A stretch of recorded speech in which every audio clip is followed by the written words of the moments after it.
الحمد لله رب العالمين والصلاة والسلام على نبينا محمد وعلى آله وأصحابه أجمعين أشهد أن لا إله إلا الله وأشهد أن محمدا عبده ورسوله أما بعد. Continuing in our lessons on the fiqh of marriage, we stopped last week on the discussion of the khitbah, the proposal, and the process in Islam as to how that is done.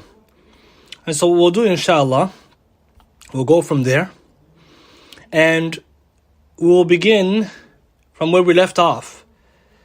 And that is about the permissibility of a man seeing his potential spouse, just like it's permissible for a woman to see her potential husband. And we said that before you begin the process, it is recommended that the person see them or have a description of that person so that they can assess whether or not they are attracted to them. Then they question or ask about their deen. So we'll go from there, inshallah. So 3.1, section 3.1, about preparing for the proposal. So once someone has someone in mind, a person has someone in mind, i.e. they were given that option, someone offered, or someone recommended someone, or they found someone themselves. The next step then is to begin preparing to go and visit, i.e. visit the family and get the wali involved. Because in Islam it's not permissible for a man to marry a woman, a Muslim man to marry a Muslim woman, except with the permission of the wali, the guardian. And so if the person finds someone who they think is a good potential, then it's time for that man to get the contact of the wali and get him involved. Because it is not permissible for the man to marry the woman except with the permission of the wali. Allah subhanahu wa ta'ala says in Surah An-Nisa, verse number 25, wed them with the permission of their own folk, i.e. their guardians and or allies, awliya. Allah subhanahu wa ta'ala is telling us here in the Quran to marry them, i.e. marry the women, with the permission of their families. And so here the wali is very important. And the Rasul sallallahu alayhi wa sallam, in the authentic hadith, he said that any woman who gets married without the wali, then her nikah, her marriage is invalid. Her marriage is invalid. And so this is important, even though there is a juristic position, there is a position from Abu Hanifa rahimahullah and the scholars upon the Hanafi madhab and others who may hold the view that it's not a must, but the more correct opinion is clearly Nabi sallallahu alaihi wasallam. He said in Hadith Aisha radiyallahu ta'ala anha, أَيُّ مِمْرَأَةٍ نُكِحَتْ بِغَيْرِ إِذْنِ وَلِيِّهَا فَنِكَاحُهَا بَاطِلٌ. Any woman who gets married without the permission of her wali, then her nikah is invalid. Her nikah is invalid. And so she needs to get her wali involved. When we say wali, we're talking about the males, in her family, specifically, and beginning with the father. And then from then on, it branches out. It branches out from there. So the ulama, when they discuss the wali, essentially, they're talking about the father, for he is the primary guardian. And then if there's no father, their scholars do mention then the next step. Right? For example, who goes next? What happens if they're not present? What happens if the person is not righteous? All of these details which can be found in the books of fiqh. So we're not going to get into that for the sake of the time. Now a question may arise, what happens if a woman doesn't have a wali? I.e., there is no wali in her family who is practicing at all, let's say Islam. Let's say she's a revert Muslim, there's no wali, a Muslim male guardian. Or let's say there is a wali, there's guardians, but we said that they're not Muslim. That's the point we're trying to say, because the scholars agree that a non-Muslim cannot be the wali, cannot be the guardian for a Muslim woman, for the nikah, for the marriage we're talking about. So the scholars say in that case, like for the revert sisters, then in Islam, the scholars say that another Muslim male can become her wali. In the sense that in Islamic tradition, the hadith, they teach us that someone has to be appointed as the wali. It means if there's another Muslim male in her family, let's assume one of her brothers became Muslim or uncles or something, then he will take the place of the father. But let's assume there is none in the family. Then the hadith says that the sultan, the ruler, becomes the wali. Hadith Aisha radiyallahu ta'ala anha, Sahih at-Tirmidhi, Nabi sallallahu alayhi wa sallam said the sultan is the wali for the one who has no wali. فَالسُّلْطَانُ وَلِيٌّ مَنْ لَا وَلِيَّ لَهُ. That the sultan is the wali, the ruler, the Islamic ruler is the wali for the one who has no wali. And so from here, we get that benefit that in the Islamic countries, the ruler or the government takes the place of the wali. But now, let's say we're living in these sides of the world, and the non-Muslim societies where Muslims are minorities. Shaykh bin Baz, rahimahullah, he said, if the woman, is in a land where there is no ruler nor wali, like the Muslim minorities, in lands of the disbelievers, then the leader of the Islamic centers, right, it's an important Islamic center, so the leader of the Markaz Islami, the masjid or the Islamic center, marries her off if they have Islamic centers where they are. And this is because the leader of the Islamic centers takes the place of the sultan according to them. And this can be found in Al-Ifta, right, in English translation, Shaykh bin Baz rahimahullah Fatawa. Now what about if we assume that this woman, this revert sister, or a sister who has all her, let's say all of her male guardians are not present, right, all together, right? But this situation applies more to the revert sisters because of the situation that there is no whatsoever, or some rare situations where even maybe, let's say, the wali, like I said, is not practicing faith altogether. No practice, no deed, nothing. Or sometimes is in a situation where they're no longer there, right? Sometimes incarcerated or like some kind of situation where there's nobody. Then the ulama say then, if there is none of that, there's no ruler, there's no wali, there's no guardian who can do the job, then a righteous Muslim male can be appointed as the wali, and then he marries her off. And this was mentioned by Ibn Qudama in Kitab al-Mughni, volume 7, page 14, where he says, chapter, فَإِن لَمْ يُوجَدْ لِلْمَرْأَةِ وَلِيٌّ وَلَا ذُو سُلْطَانٍ فَعَنْ أَحْمَدَ مَا يَدُلُّ عَلَى أَنَّهُ يُزَوِّجُهَا رَجُلٌ عَدْلٌ بِإِذْنِهَا. He said the chapter, if there is a woman does not have a wali, and there is no Muslim ruler, then it's reported from Ahmad, Imam Ahmad rahimahullah, what indicates that she is married off by a righteous or a just, upright man with her permission. And so this is the situation. And of course, there's more to that, right, in terms of, like we said before, prioritizing or categorizing the wali, or the situation where the wali is present but he's, incarcerated or something like this. These are situations which are more detailed and are not immediately necessary for our discussion, since we're doing only a concise summary. But the ulama have discussions on all of these. Now the question that arises is, why does a woman need a wali in the first place?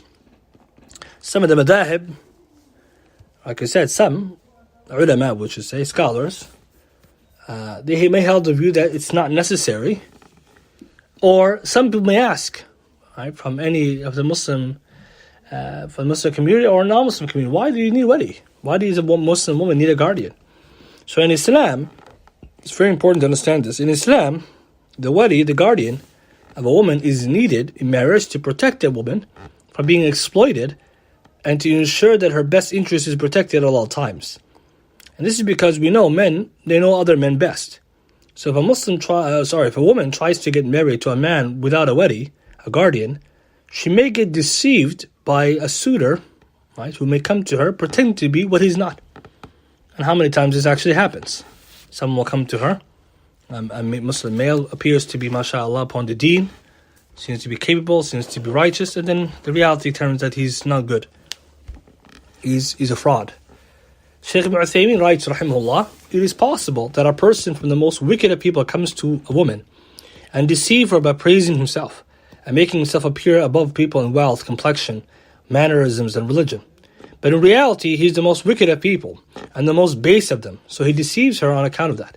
So from the wisdom of the Sharia is that she does not marry herself off except with wali. Asharh al-Mumti', volume 12, page 70 to 71. And this is really important because at the end of the day, men know best men, i.e. who is righteous and who is not. Who is, pretending and fraud and who is not. Especially nowadays when it's very easy to put on a show through different interactions, whether it be online or offline, to make someone appear who is not. As well, a woman marrying herself off, so that's one point, that a woman, she might not know the realities of the different men because the men pray with these people. We pray with other men, we see them on day-to-day occasion, we see them in the private and public gatherings, so we know their hal. So another added point is that a woman marrying herself off without a wali would necessitate that she directly engage with men, which is against the quality of modesty which Islam calls to. Because we would assume then that every woman will go directly to the men and propose, or a man will go directly to a woman and propose, and a woman and men will be engaging in each other freely. That goes against the khuluq, the character which Islam calls to, which is haya, modesty. Imam Ibn Qudamah, he writes in Rawdatul Nadir, page 204, when he's discussing masalih and mursala, public issue interests, he says, like the consideration of the wali in marriage, which protects the woman from directly engaging in the marriage contract with the opposite gender due to her emotion and desire for men. A woman might want to marry him, he might marry her, and it would necessitate both of them come together and talk, where in general Islam calls it segregation. Just remember, this is the ethos of Islam in general, segregation, lowering of the gaze, keeping the gender separate. That's what the deen teaches. So it would be far-fetched to assume in that moment when they're going to get married, this will happen. He continues to say that also because it's not considered good manners and culture for her to do so. Thus the matter of the religion, legislation, is turned to the wali in order to carry the creation upon the best of paths. Because if you look at our Sharia, we block the door from khalwa, seclusion, block the door from free mixing, block the door from looking at one another. It would not be fathomable within the Sharia guidelines and the maqasid, the objectives, that all of a sudden when one wants to get married, she just goes and directly engages with him and he engages with her without anyone to vet the process and to check. Not to say that it's haram, as we said before, for a woman to see a man to see a woman for the marriage purposes. We're just saying who is the one who's going to be doing that vetting process. It's the wali, because he's going to, number one, ensure, and this is important, the point, conclusion, the wali is there for vetting potential suitors and protecting the interests of the woman, so that she's not deceived by someone who otherwise she would not have that kind of intimate knowledge about, because of the segregation and separation of genders. And that's why in Islam all these measures are there not to harm a woman but protect her. Versus today's time in our society, with our open and loose culture, we have many women who are taking advantage by men who appear to be that which they're not. And at the same time, there is no liability or things in place to protect the interest of women from all types of fawahish, ma dhahara minha wa ma batan. And the best of evidences is the reality that we live in. Right? So this is important to understand the hikmah of this legislation, not try to sidestep it. Because this is what Islam came with. Wallahu ya'lamu wa antum la ta'lamun. Allah knows, and we don't know. Allah ya'lam man khalaq wa huwa latif al-khabir. And Allah knows the creation best. Does not Allah not know the creation best, and He's al-latif al-khabir. So these are important consideration to pay to keep in mind. And always the wali has to be in process. The man is not allowed to initiate a marriage with the woman. I do the marriage without the wali. Question says, how is the wali appointed? Does everyone just agree on one person verbally? No. The wali is already appointed as her father. And this is important. The father is already the wali. And then If he's absent, then the next one, like for example the son or the uncle, and like this, is the male. But in the case that there is nobody, right, like we said in the situation, then she would pick a righteous man amongst the community. Some of our scholars say, like for example, the imam of the masjid, who is righteous and trustworthy, or a talib al-ilm in the community, or the community leader, like this. In the case there is no wali whatsoever, or the Islamic centers are absent or not present. But when it comes to everyday woman, then her wali is already there. It's her father. And if her father is not there, then the next on her male of the males in her family. So it's important. It's not for her just to pick anyone. And this is a mistake that also happens, that a woman just chooses a wali randomly, someone who doesn't have any interest for her best interest in mind, nor at times even is capable of helping her. And so always we have to follow the Sharia the best that we can. Now, before a man and woman get to visit one another, i.e. before they continue further to what is often referred to as the marriage meeting, or to go and see them, we need to know, before a man even proposes to a woman, the following things have to be present. I.e. he has to ensure that certain things are not present. The following things have to be absent. So before a man even proposes, even after he found someone who he thinks is a good match, etc., he has to ensure the following: that she is not married already. And then, because he cannot marry a woman who's already married, right, at that moment. Means she's already contracted a marriage with someone else, she's married. And this is by ijma' of the ulama, consensus of the scholars. Shaykh Islam ibn Taymiyyah says in Majmu'ah Fatawa, volume 32, page 96. So he's not allowed to do that, right? That's the first one. So of course he wouldn't have proposed to a woman who's already married. Secondly, that he does not clearly propose to a woman who is in her iddah. If a woman is in her iddah, either due to revocable divorce or irrevocable divorce, or due to the death of her previous husband, then he should not openly, i.e. say clearly propose to her. He should be waiting for the iddah to end. And there's some more details in that regard, but that's the point. The ulama mentions clearly you cannot go to her while she's in her iddah. For the time when she's in a revocable divorce, then clearly she's still married to her previous husband, because the iddah is the time that he can take her back. As for irrevocable divorce, in that moment she's waiting for, right, the iddah to end before commencing on a new marriage and the likes. Thirdly, that she's not a mahram. So you cannot be proposing to a woman who's haram for him to marry, as Allah subhanahu wa ta'ala mentioned the names of those women in Surah An-Nisa. So chapter 4, verse 23. Chapter 4, verse 23. Allah already gave us the list of women that is haram to marry. And vice versa, obviously, for a woman to marry a man of that category. And lastly, that the woman he wants to propose to, she should not be a woman who is already proposed to at the moment. I.e., it is not allowed in Islam for a man to propose to a woman who his fellow brother has already proposed to her, until he either gives up the idea of marrying her, or he gives him permission. And this is based on the hadith of Abdullah ibn Umar radiyallahu ta'ala anhuma fil Bukhari, hadith number 5142. The Messenger sallallahu alayhi wasallam said, a man should not ask for the hand of a girl who is already engaged to his Muslim brother, unless the first suitor gives her up or allows him to ask for her hand. So here engaged means proposed to. So if, let's say you have a fellow brother who went and he proposed to a woman, and you know that it's not allowed for you to go and propose to the same woman unless the brother says you can do it as well, because the brother himself, the first brother, is trying to get married. It's not allowed for us, just like in Islam, it's not allowed for a man to undercut his fellow brother in business. If he has a client doing business with him, you can't come and undercut him, lower the price. At the same time, it's not allowed for him to propose to that same woman unless the first brother just gave up the idea. But the ulama now, they give clarity to this issue, because what's the details? What about if the woman herself hasn't clarified anything? So we're going to explain it now. So the benefit we're going to explain here is that the scholars actually have some detail. They actually have some detail in this regard. And so what they say is, they say that, as Imam Malik rahimahullah said, And this is the speech of Imam Malik, rahimahullah, died 179 Hijri, Imam Dar al-Hijrah. Imam Malik writes in the Muwatta on hadith number 1095, the explanation of the statement of the Messenger sallallahu alaihi wasallam, according to what we think, means what according to his opinion, Imam Malik's opinion, is that do not ask for a woman in marriage when another Muslim has already done so, means that when a man has asked a woman in marriage and she has already inclined to him and they've agreed on a mahar. Yani Imam Malik is saying that the hadith doesn't mean that if you know a brother proposed to another sister, that you can't propose to that same sister.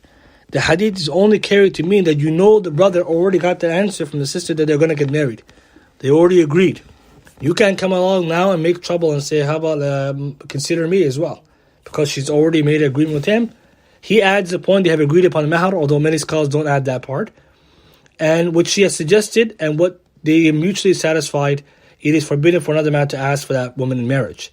It does not mean that when a man has asked for a woman in marriage and his suitor, right, or his potential does not agree with her or agree with him, and she does not incline to him, then no one else can ask for her in marriage. This is a door to misery for people. So what he means is that if we held the hadith ظاهرة, يعني على ظاهر, upon the apparent meaning, then any woman who has been proposed to by another man, then no one can propose to her. It means that no one will get married because sometimes a woman has multiple proposals coming her way. So if we have to wait for each time, perhaps by the time she decides, or sometimes she doesn't even, she might be still thinking over it, that second potential will just go to someone else.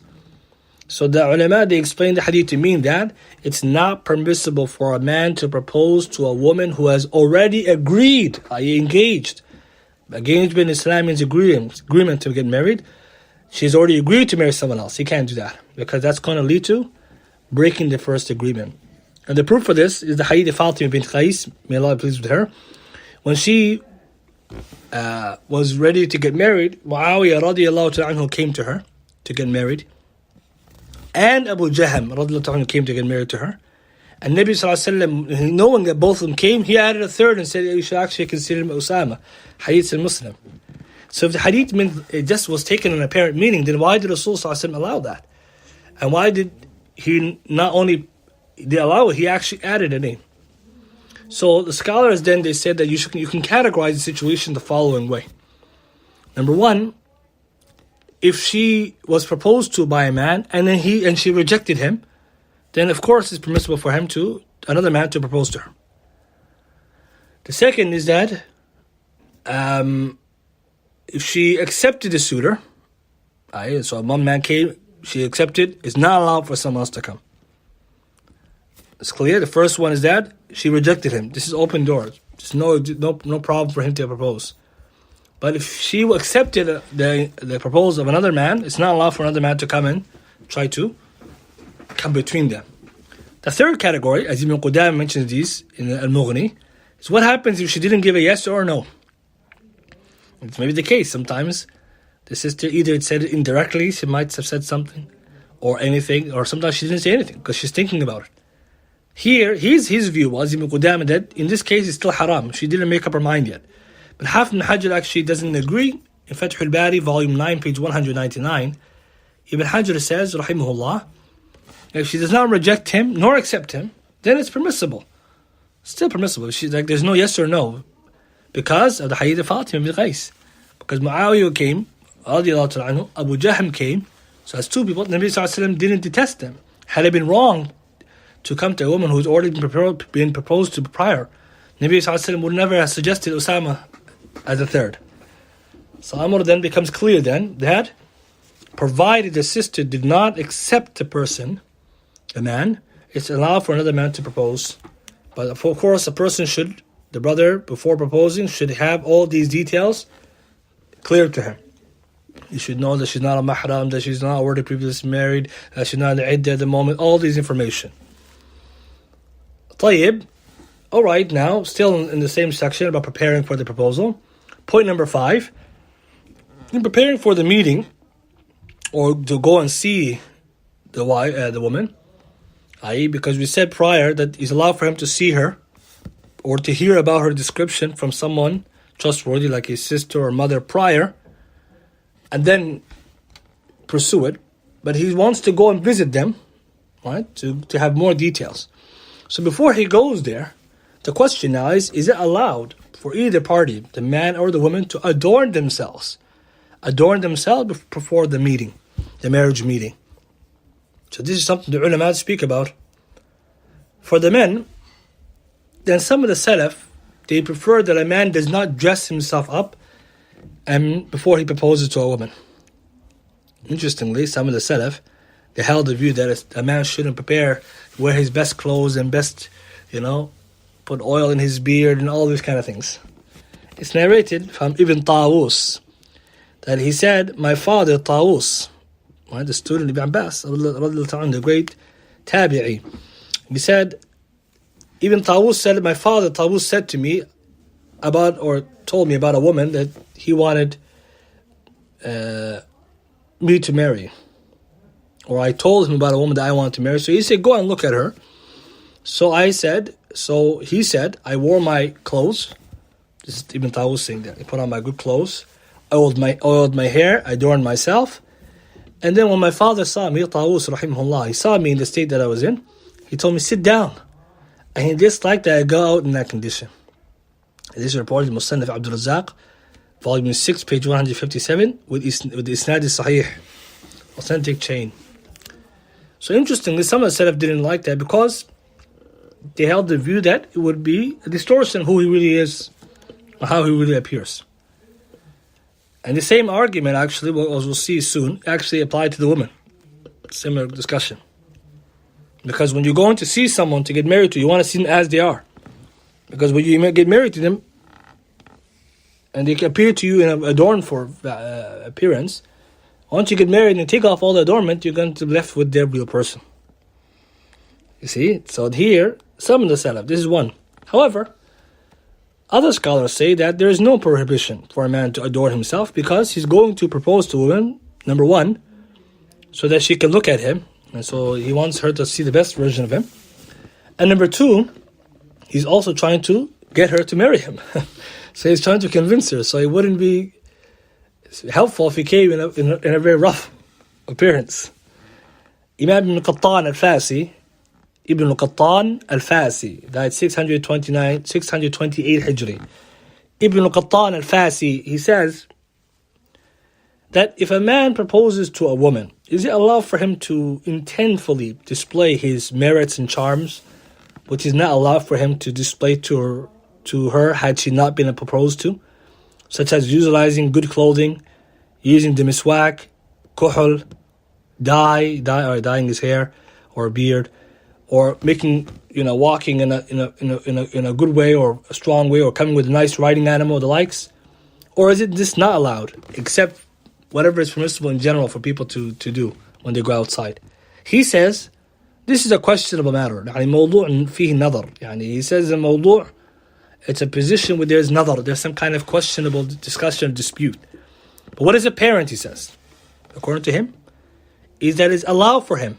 And there is no consensus, or a consensus for his prohibition has not materialized. This is found in Al-Mawsu'a Al-Fiqhiyya Al-Kuwaitiyya, volume 19, page 200. So interestingly, Ibn Qattan's view is that there's no prohibition because he's going there to get the woman to be inclined towards him. So, Wallahu A'lam, a person putting on decent clothing and combing their hair and appearing presentable, there is no prohibition. Some of the Salaf dislike that, perhaps carried to mean to be excessive. Obviously, if someone came in a form which is other than the way they look, did something to themselves to make them look very different than how they look, then obviously this is not allowed. But to appear presentable as they would, inshallah, this is permissible. As for women, then the scholars also differed. But the stronger view, it is allowed for her to adorn herself to a degree. And this is based on the clear hadith. So we have a hadith now. And Rasulullah sallallahu alayhi wasallam knew about this, and he did not object to this hadith. So what happened was, there's a story reported in Al-Bukhari and others. It's a little bit lengthier story. We're just going to get to the point. The narrator of the hadith, her name is Subay'ah bint al-Harith. Subay'ah bint al-Harith al-Aslamiyya. Radiyallahu ta'ala anha. Subay'ah, she was married prior, and her husband died in the Battle of Badr. And so, one time when he died, I repeat again. So she got married, and her husband died in Hajj al-Wada', the farewell Hajj. So her husband participated in Badr, but he died in the farewell Hajj, and she was pregnant at that time. And then later on, soon after his death, she gave birth. So once she gave birth, now she's out of her iddah, because a woman who is pregnant, her iddah, her waiting period, is until the birth of her child. So when she completed the term of delivery, she became clean. She prepared herself with suitors. This is the point of the hadith I'm trying to highlight. She prepared herself, adorned herself to take in a new husband, right? To look presentable or nice, so she can attract a husband. So when she did this, one Sahabi, his name is Abu as-Sanabil ibn Ba'kak. This Sahabi, he saw her in this state, and he said to her, and this is a shahid, this is the point of reference, مالي عفوا فقال لها مالي أراك تجملت للخطاب ترجين النكاح. He says, why do I see you dressed up for the people, right, for the men, in order to gain someone, to attract someone to get married to you? This is important. Look what he's saying to her. He says, why do I see you dressed up so that the people can ask your hand in marriage, pretty much. It's Hadith Bukhari, Hadith number, more than once, 3991 and others. 3991, it's Hadith Bukhari. Hafiz ibn Hajar, rahimahullah, comments on the Hadith. He says, in the Hadith is the permissibility of a woman beautifying herself after her iddah ends for the one who is proposing to her. There's clear evidence that a woman can adorn herself so that a suitor can see the best of her, or a good side of her, a good appearance of her, and want to be encouraged to marry her, enticed to marry her. That's one evidence. Another evidence that we have to prove this point is Aisha radiallahu ta'ala anha narrates, and this hadith, the scholars differ over it. So this one I'm mentioning now, some scholars authenticated, others weakened it. Like Shaykh Albani, he authenticated in Sahih al-Jami', hadith number 1338. Usama radiallahu ta'ala anhu one day stumbled at the threshold of the door, and he cut his face. Usama bin Zayd, when he was a young boy, he stumbled at the door, the threshold of the door, and he fell on his face and he started bleeding. The Messenger sallallahu alaihi wasallam, he said to Aisha, remove the blood from him, and he cleaned his face. And Aisha became repulsed by the blood, as many of us would at times become nauseated. Right? Some of us become queasy when we see a lot of blood. So Aisha became like this. She couldn't stand to do it. So Nabi sallallahu alaihi wasallam, he went and he began to suck the blood from the wound on his head and spit it out. Imagine Nabi sallallahu alaihi wasallam doing this. How much he loves Usama. He began sucking the blood from his wound and spitting it out. Then he said, and this is the point of reference, if Usama was a girl, were a girl, I would have adorned him and dressed him up until I married him off. The Prophet said, if Usama were a girl, I would have adorned him and dressed him up until he married off. He wasn't obviously a girl, he was a boy, but there was a young age. Nabi Sallallahu Alaihi Wasallam is showing what here? That the scholars are mentioning here. What is he showing this hadith, last part? That it's permissible to do this. Abu Hassan al-Sindi, died 1138 Hijri, in Hashia al-Sindi ala Ibn Majah, Hashia ala Ibn Majah, volume 1, page 609. Abu Hassan al-Sindi writes, the word that Rasulullah used here to describe how he would adorn him. The word he used, Rasulullah said, had he been a girl, he said, I would have dressed him up, adorned him with literally the word has to do with, he said, لحليته, I would have adorned him with adornment like jewelry and the like, something like this. حتى أنفقه. أنفقه here. This word here he uses, عليه الصلاة والسلام. He says, Abu Hassan al-Sindi, in the language, in Arabic language, that means to incline the hearts of men towards her. Yani, to beautify the woman or a girl so that it can incline other men towards her. So from this hadith, Abu Hassan al-Sindi and others, they held the view that Rasulullah is saying that if he was a girl, I would have done that so that I can attract some suitors for him. Oh, sorry, for her. I mean, had Osama been a girl. Obviously, this hadith is just, it's a conditional statement of just, want and wish. It's not real. But the hadith is established. Nabi Sallallahu Alaihi Wasallam saying this. Further, again, Ibn Qattan, as you cited earlier, he writes in his kitab Al-Nadhr fi Ahkam Al-Nadhr, page 397, Ibn Qattan again, a woman who is proposed to can beautify herself for suitors and adorn herself for those who want to pursue her for marriage, those who look at her with the right intention and whose internal state is sound. And we're talking about suitable, righteous people, not just attractive fusaq and wicked people. Rather, if it was said, this is important, he says, Ibn Qattan, rather if it was said that this is recommended, it will not be far-fetched. It's not ba'id, it's not far-fetched to say this is recommended. It is. Because he says now, again, using the principles that we've studied in the Qawa'id al-Fiqhiyya, and whatever is needed to complete an obligation or recommendation, it too becomes obligatory or recommended. If adorning herself to a certain degree helps her to attract better or more suitors, then it's going to help her to do something recommended, which is to get married. Therefore, it's something recommended. And with that being said now, some of the scholars, I said, did not agree to this. And they said that, like Shaykh Ibn Uthaymin, rahimahullah, in our times, that a woman should not adorn herself alone, rather she should come as is. Her face should be, and her body, her hands, everything plain, as she is. Why? Because she's going to get married, and she doesn't want to deceive and mislead the suitor.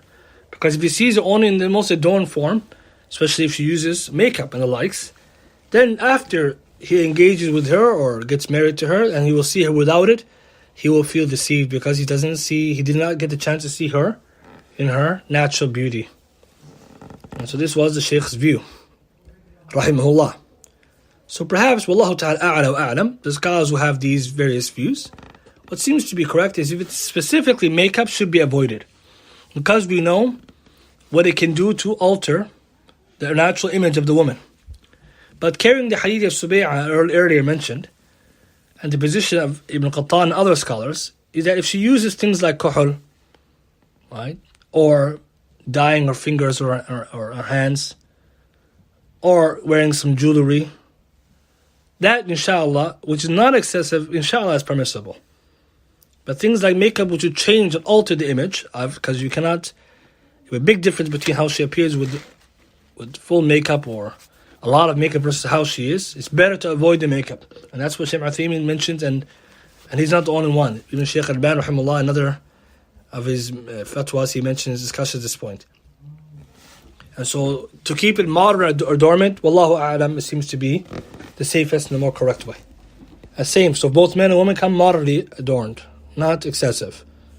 And obviously, this is important because it could obviously be the wrong footstep, the wrong steps, right? Because if you get the wrong impression in the beginning, it could lead to loss of expectation. While saying this, it's a good point to mention now.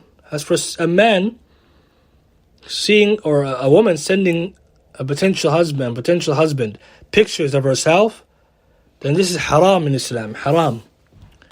And it's not allowed. And all the scholars, they mention this, and they warn severely from this practice of sharing the images of a woman to a man or a man to a woman. It's not allowed for her exchanging the photos for a number of reasons. Number one, the textual evidence against the impermissibility of taking images of things which have souls. Number two, it is not an accurate picture of the woman or man. As you see today in our social media, photoshopped world we live in, nothing is real. And so therefore, if someone sees an image online of someone who's went through a lot of filters and photoshopped and face-tuned and whatever else people do nowadays, this is what makes the biggest of corruption. Because the person is marrying an image, not a reality. And this is both ways. And thirdly, sending images between the two can lead to what? It can lead to a potential suitor having an image of the woman, or the woman having pictures of the man, and if they don't get married, they still keep the picture. And how many people it happened that their image is floating around? Wallahu ta'ala a'lam. Who has it? Hijab or no hijab? And this is very, very disturbing, and a trend that needs to stop. Right? It's important. Islam, if we begin our marriages like this, is not a beneficial way to begin, because this is a ma'asiyah, and it's not the way to begin. And also, by way of the wali as well, he should obviously be concerned, and that's why he's there as well, to ensure that people don't come and just try to get images of the woman and just say, I'm trying to marry her. Tayyib 3.2. How about now that he's prepared, or the man has prepared himself, and the woman has prepared himself to go and meet, and they're wearing, and they're dressed, as we said, in modern adornment, is it permissible for the suitor to give, i.e. the man, to give the woman a gift and vice versa? Yani sometimes the man will come and he'll bring a gift for the makhtuba, for the woman. And sometimes the woman may give the family of the man a gift. Our contemporary scholars, they say it's permissible. It's permissible. Shaykh ibn Baz rahimahullah, Shaykh ibn Uthaymeen, Shaykh Sulaymaan Ruhaili even. All of these scholars, they say it's permissible for a man, the groom, to give a gift to the woman he's potentially trying to marry, the bride, possible bride. It's permissible to exchange gifts. Shaykh Ibn Uthaymeen rahimahullah, he held the view that it's allowed to give a gift only to her. But as for the family, you can only give them after the marriage contract, because he used the hadith, wallahu a'lam if it's authentic or not, but he brought a text which I'm not sure of its authenticity to show this point. So he said after the marriage contract they can give the family, but just to give her is permissible. And the proof for the giving the gifts is the hadith of Abu Hurairah radiyallahu ta'ala anhu. Nabi sallallahu alayhi wa sallam told us, give gifts and you will love one another. And so if someone gives a gift, it's a way to engender love. Tahadu, tahabbu. Tahadu, give the gifts to one another. Tahabbu, love one another. Hadith Sahih, Adam Mufrad, Imam al-Bukhari, Shaykh al-Albani authenticated, hadith number 594. Tayyib, there's a point now to mention. Let's assume a man gave a woman a gift, and then the marriage did not go. It didn't go through. He was hoping by giving this gift that he will have good impression. They talked, they saw one another, and he's not pleased with her or she's not pleased with him. Can he take back the gift? Interestingly, the ulama actually mentioned this, and they have a khilaf. And they differed because we know in Islam you're not allowed to give a gift and take it back. He's in the two sahihs. A person who gives a gift and takes it back is like a dog who ate and vomits and eats his vomit. However, some of the ulama, they made tarjih, they made the preponderant view that if the gift was given with the expectation, and this is important to understand because that's the rule, general rule, gifts you can't take back. But some of them said, no, you can. Here. Why? Because, like Shaykh Islam ibn Taymiyyah argued this, and he said this was a stronger view. He said whatever is given during the proposal period is like a mahar. Just like your mahar you can give. For example, the man can give the mahar to a woman, and then let's say she asked for a divorce, a khula', he takes it back, right? How come he took it back when the mahar is like a type of gift? He said the reason why is because here the gift is being given in exchange. It's important. In exchange for a promise or expected return, which is that he's giving a gift now to have a good impression so she can agree to marry him. So it's been muqabil, in exchange for that marriage, agreement to the marriage. So if the marriage went down, i.e. failed, the proposal, then he can take back what he gave for that reason. It's not just a gift given and just take it, I don't want it. It means if you wanted to take it back, you can, because it's coming from that angle. Just like the mahar, the same thing. He gave in exchange for certain rights. But when the rights are dropped, then the gift is taken. That's what he held. Rahimahullah, Shaykh Islam Taymiyyah said this is the most stronger view, as well as Imam al-Mardawi and Kitab al-Insaf, volume 8, page 296, and Majmu' Fatawa, al-Fatawa ibn Taymiyyah, volume 1, page 32. And so, interestingly, if a person did want to take it back, he can. Again, other scholars said no. And some said, what if you give a gift and it was eaten or it was used up? But then the man came with some sweets and then the woman ate it. So some they said you can take it back biqima, with the price. And of course, this is permissibility we're talking about. We're not talking about should he do that. Obviously, someone probably would not want to do that, so it doesn't look cheap, right? Doesn't look like somebody who, he put a lot. Of course, if it's expensive, it's different. A very expensive gift. If it's something small, then inshallah, it has to be that, like if it's taken. But this is the point I'm mentioning this point because sometimes gifts are given which are expensive, and then things go sour, and then what do you do then with those gifts? Well, 3.3 objectives for the marriage meeting. Now, what's the point of the meeting? Inshallah, we'll mention a few more points before finishing. So 3.3 objectives of the marriage meeting. What's the point of the meeting? The ulama, when you look at what they mentioned, discussed, we can see that there's a number of reasons. Number one, and first and foremost, and most important, is for them to see one another in detail. And when we say detail, I'm going to mention next slide what that means, or next notes. So they can see one another. Because even if they saw one another before, this time they can make tadqiq. They can see with detail, or they can speak and they can find those points they're looking for. i.e. agreement, or happy contentment with the character, or and etc. Number two, to find out more about her religion and character. So he's going to ask certain questions. And this is important. This is the time to ask the questions that need to be asked from both parties. So the man and the woman are going to see one another, but also to exchange, to speak one another in the presence of the mahram. Key point, with the presence of the mahram. Thirdly, to find out if they have any kind of compatibility. For example, agreements on different things in life, purpose in life. Purpose in life for all Muslims to worship Allah, but like other things, what they want to do in life, what they want to live, or what they want to hope to achieve, etc. Fourthly, to decide on on the mahar, dowry, which we'll talk about next week, or to make any stipulations which are important. This is important. Shurut and nikah can be done now, and to mention from the beginning. What are things that a man wants? What are things that a woman wants? And they make them conditions. The conditions which are binding, if broken, can even invalidate the marriage contract. That's how serious these stipulations can be. So this is the time to also negotiate those, or to see that if they want to negotiate, or they have something in mind they want to keep. And of course, really is for them to see if the woman is pleased with this man, or the man is pleased with the woman. So we'll mention just for today the first one of those four, because of the time. 3.4, seeing the potential spouse. As I mentioned in the beginning, it's permissible for both parties to see one another. Nabi Sallallahu Alaihi Wasallam encouraged this, in fact, and all the scholars agree that it's something which is legislated and should be done. Nabi Sallallahu Alaihi Wasallam encouraged that, not just to marry, but to see. And we mentioned the hikmah behind it is because it will, as Rasul Sallallahu Alaihi Wasallam said, it's going to make each other love one another.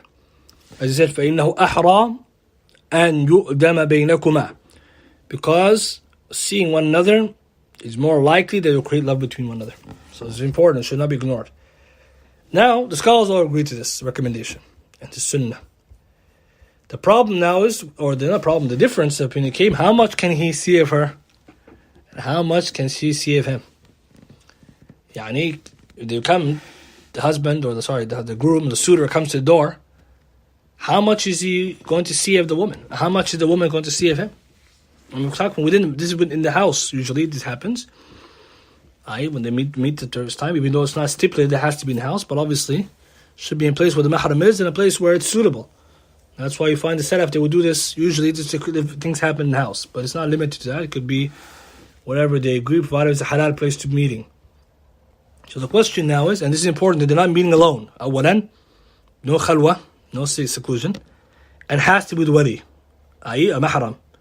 So if the wali is not there, the father himself, he sends us the brother. It's not allowed for them to meet publicly or privately by themselves. No. And this is a big mistake that happens. They're gonna do a marriage meeting some random place together. Nabi Sallallahu Alaihi Wasallam, what did he tell us about these kind of things? The third person is shaitan. And this is why the way to begin should be done the way we mentioned. فَانْكِحُوهُنَّ بِإِذْنِ أَهْلِهِنَّ. Marry them off with the permission of their families. So it's not allowed to say, but then some people say, well, they know about it. No, we know about it is not enough. They have to be there to protect, because the husband and the man is there, i.e. the wali, to protect any foul play and bad speech and haram from happening. لا يخلون رجل بامرأة إِلَّا وَمَعَهَا ذُو mahram. A man should not be in seclusion, woman, except with her mahram. Nabi sallallahu alaihi wasallam also said, إِلَّا كَانَ ثَالِثُهُمَا الشَّيْطَانِ, except the third of them is shaitan. So this is from the get-go. So now the scholars mention what can be seen. The scholars are in two groups. The ulama have the khilaf, and they fall into two opinions. And even some mention a third. But two major ones. First group of scholars say only the face and hands. That's it. Face and hands, nothing else. And this is the view of the Malikiyah. So Malikiyah is found in Dardir, he mentions. In Sharh al-Kabir, volume 2, page 215. The Shafi'iyah, as Imam Nawawi mentions, Rawl al-Talibin, volume 7, page 20. This is also the view mentioned by Ibn Hazm in Al-Muhalla, volume 9, page 161. Although he has another view in the same book, the next volume, page 10, volume 30, page 30, volume 10. He takes the opposite view that it's allowed to see more than that. So Ibn Hazm has more than 1 point here. And actually, this is the majority of scholars. Scholars say this is the majority. Majority say only face and hands. Majority of scholars say only the face and hands. So if a man comes to the door of a woman who's going to propose to her, he can only see the face and hands. And so some scholars add other things to it too, as we'll mention in a minute. Second group of scholars, they say a man can see from the woman her face, her hands, and whatever is usually apparent from her body, غالبا, يعني. So for example, he can see her neck, or her legs, or hands, whatever is apparent generally from her body. Obviously, that doesn't mean then that he's looking at the awra, obviously, of course, is haram. But some, they say the jism even, just her body, what's apparent. Because the second group of scholars, some they break into third. And they say whatever he wants, he can see. I.e., whatever is apparent of her body when she's clothed and wearing her normal clothes, whatever is apparent. So, but this usually say apparent, it usually gives examples like the feet, the shins, or the neck. That's usually is apparent. This is what they mean. You can see. And so that group of scholars, amongst them are Imam al-Awza'i, rahimahullah, from the Salaf, the Hanabila in general, as al-Bahuti, Alamat al-Bahuti, he mentions al-Bahuti in Sharh al-Muntaha al-Iradat, volume 2, page 624. Dawood al-Zahiri, who established the Zahiri method, which Ibn Hazm followed. Also Ibn Hazm, as I said, he has a second view. And Shaykh Ibn Uthaymeen in Sharh al-Mumti' volume 12, page 21, and others. Some scholars, like Ibn Hajar mentioned in Fath al-Bari, some of them, not Ibn Hajar, other scholars, they mention that she can appear, or like as we said, face to hands, even hasiratan, yani without the hijab. But the other group, they say no, they don't say the hair, they don't mention the hair. So there's some scholars who, in the second category, say what's apparent, and they say then, example, the hair, the forearms, the shins, like this. So you could say there's two groups, and some mention even third, because Imam Ahmed has described to him that he has three views. He has three views, as Ibn Hajar mentions in Fath al-Bari. Imam Ahmed actually has three opinions. And these three opinions pretty much summarize a lot of what's been said right now. His first view was just the face and hands, like the majority of scholars. His second view was he can only see what's apparent, right? So he can see the neck and the shins and like that. What's apparent, the face and hands, that's it. The third one, whatever he wants of her body, he can just see from up and down, and that's it. So whatever, because the hadith says he can look at whatever will entice him to marry her. And obviously this goes for the woman, that she can see the man, his face and his hands, and as well, right, how he looks, etc. So the scholars, why do they have this differing? Is because there's a number of hadith about looking, as we mentioned, but the hadith don't specify how much to look. What's interesting, a helpful view, and Allahu A'lam seems to be a nice view to combine between this, because somebody could take either of these views. He could take either of these views. But what's important is to also have mura'at, observation of the family, right? The woman herself and the family, the wali, his preference, i.e. what he agrees to. Because the scholars do add, like Ibn Hajar mentions in Fath al-Bari, he says that Imam Malik, rahimahullah, and others, they actually added another component. They said that, they mentioned that he can only do this with idhn, with permission. Whereas the majority of scholars, you can see the face and hand without permission. Even if you saw her, you can look at her face and hands. So the point is now, what about all these factors? How do we reconcile them? Some of them, like Imam Tahawi, he says, he recorded from some scholars, they're not allowed to see the مخطوبة قبل عقد بحالة. Imam Tahawi actually records, some scholars say you can't even see her at all, which is not a correct view. Wallahu a'lam. A nice helpful view is the view held by Imam al-Albani rahimahullah and others from our current scholars who seem to agree with this. They say there's two situations, so just pay attention to this. So the woman can see the man, woman can see the woman, but here's the point. Shaykh al-Albani rahimahullah, when he asked this question, he said, what is apparent to me, wallahu a'lam, and Allah knows best, that it is permissible to look at her entire body if there is no prior agreement. I.e., if he saw her from far away, let's say, and he saw her and he finds her attractive, he can look up and down, he can see her. Because he didn't agree to marry her or come to her. Actually, he's not coming at the door, he didn't have agreement to see her, he just saw her. And the same for a woman, she saw a man from far, she likes the way he looks, she can look at him up and down. And what's the proof for this? We're going to mention. But he says if they agree to meet, let's say, like I said, man's coming over now to propose, he cannot see beyond, Shaykh Albani said, the face and hands. That's his view. They're meeting together in the presence of the mahram, i.e. the wali in the house, face and hands, that's it. And it's found in Fatawa al-Madina, Jami' Masail al-Nisa al-Albani, also Mawsu' Fiqhiyya Muyassara fi Fiqh Kitab al-Sunnah, and also see Ahkam al-Nisa and others. Very interesting view where you combine all the evidences. Because the proofs we have are many. Hadith Mughir min Shu'bah, we have other hadith, even this is the main point, Hadith Jabir Abdullah. Nabi sallallahu alayhi wa sallam said, إذا خطب أحدكم المرأة فإن استطاع أن ينظر إلى ما يدعوه إلى نكاحها فليفعل. This hadith is probably the one that covers all opinions where they debated. If one of you he wants to marry or propose to a woman, let him look at what which will induce him or encourage him to marry her, or if he can look at what will encourage him to marry her, let him do so. So the scholars differed. What is ما يدعوه إلى نكاحها? One group said face the hands. Other group said all her body. Other group said only what's apparent, etc. So what's the shahid? This is Hadith Abu Dawud, Sahih. Jabir Abdullah continues and said, I asked a girl in marriage, or hand in marriage, or I proposed to her, and I used to look at her in secrecy when she could not see me, and I saw that which I wanted to see of her, i.e. I saw her, how she appears, i.e. بغير إذن means I saw her from far away, and I was pleased, and I married her. This hadith is the point we're trying to combine. This is the proof of Shaykh Albani's view right now. And that's what the scholars said. If, for example, a man, let's say he saw a woman, a sister, let's say she was in his neighborhood, and he sincerely wants to get married, and he saw her, he can look at her, what's the mazahir of her body, and her, exactly, just like this, because he's going to, inshallah, the intention is to marry. Again, like we said, some scholars even didn't allow this because they felt this could open the door for the fasaq. But qawl rajih is allowed. Then when he comes to the house, and he gets the wedding details, everything, he comes to the house, then he sees only face and hands, because he already saw what's apparent. Other group of scholars say, no, if you're going to meet with permission, no permission even, you just want to see her from far, face and hands. So how do they deal with the other part? How do you deal with the hadith that says what you see that what you want, or that what you encourage you?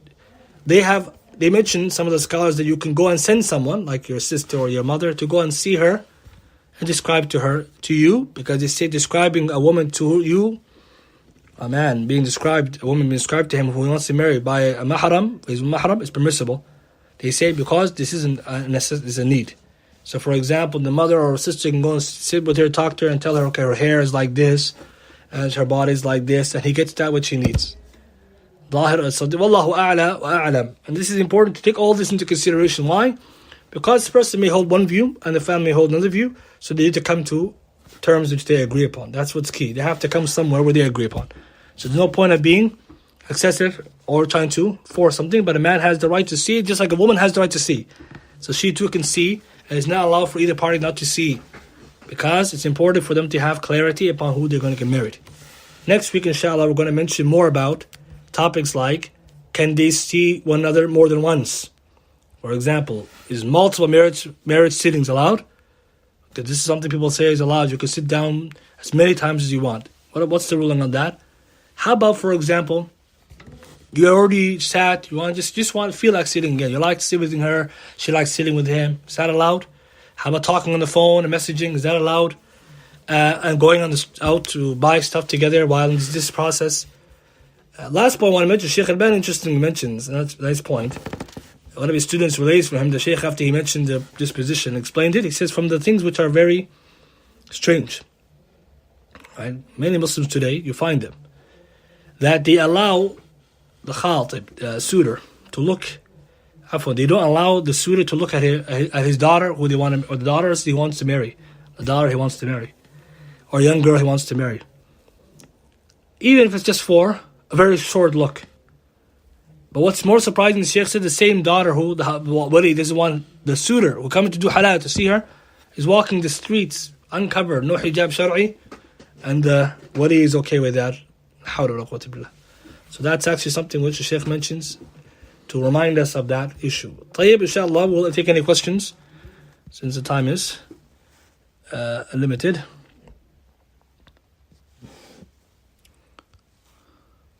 Question says, the prohibition to change photos that have been taken prior to knowing it's haram to take photos, is it still permissible for the other reasons?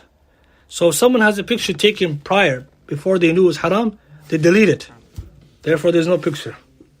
So it's not permissible for them to keep it and to share it, and all of these things. Because if the pictures are haram to take, and a person didn't know, their excuse for the ignorance, now they know it's haram, Nabi Sallallahu Alaihi Wasallam, Sahih Muslim, you destroy it or you delete it and get rid of it.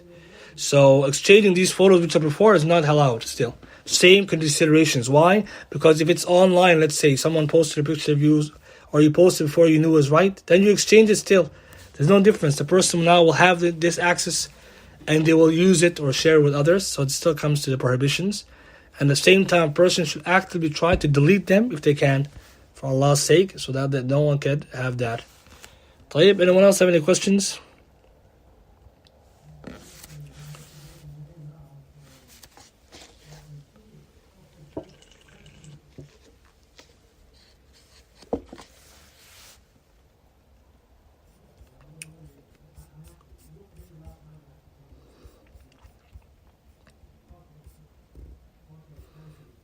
طيب, any questions?